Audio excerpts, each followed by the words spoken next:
In 8.4 part 1, we are going to learn one of the comparison tests for the series. Before we go over the direct comparison test today, let's have a look what we learned so far. The nth term test for divergence, integral test, and 3 series we learned: telescoping series, geometric series, and p-series. These 2 series and the nth term test is the first thing you need to go through your mind when you solve any series problem. So let's have a look at today's lesson. How do we use direct comparison test for the convergence and divergence of a series? So let's have a look at what is the direct comparison test.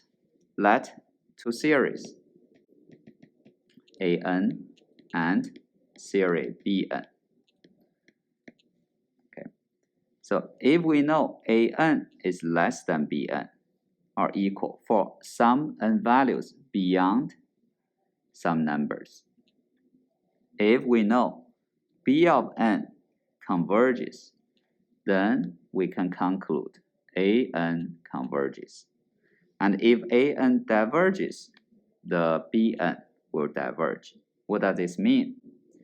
This means AN, as long as we find AN or BN, the relation between these two, AN is less than BN, if the bigger one converges, so BN converges, so AN, the smaller one, has to converge because that's the upper bound. And if the small one diverges, so the small one diverges, that means small one is, there's no boundary for small one, so the bigger one is bigger than the smaller one, so the bigger one will also diverges.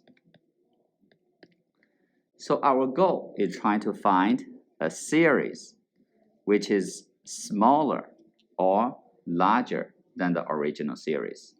As long as you can find a series that is convergent or divergent to compare with the original series, based on this, we compare those two and we get our conclusion. For example, if you look at this one, 1 over n squared plus 1.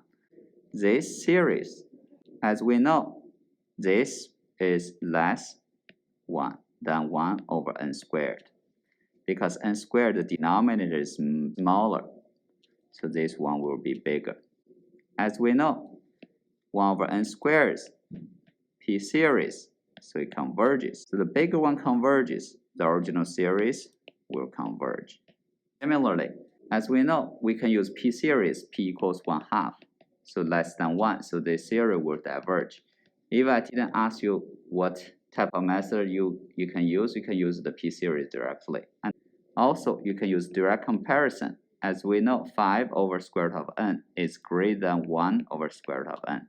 And this is the p-series, diverges. Smaller one diverges, the bigger one will also diverge. If you look at example 3, 1 over 5 plus 3 to the n. As we know, this one will be less than 1 over 3 to the nth power. Right, because the denominator here is smaller, so it will be bigger.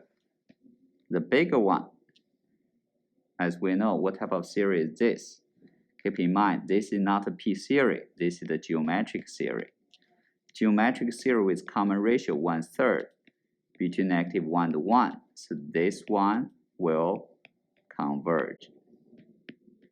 So the bigger one converges, the smaller one will also converge.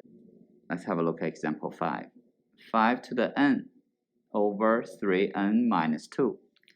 As we know, 5 to the n over 3n minus 2 is greater than 5 to the n divided by 3n. Because numerator is the same, the denominator is smaller, so this one is bigger. So for this one we can use nth term test. As n go to infinity, this will be infinity, so this one will be divergent.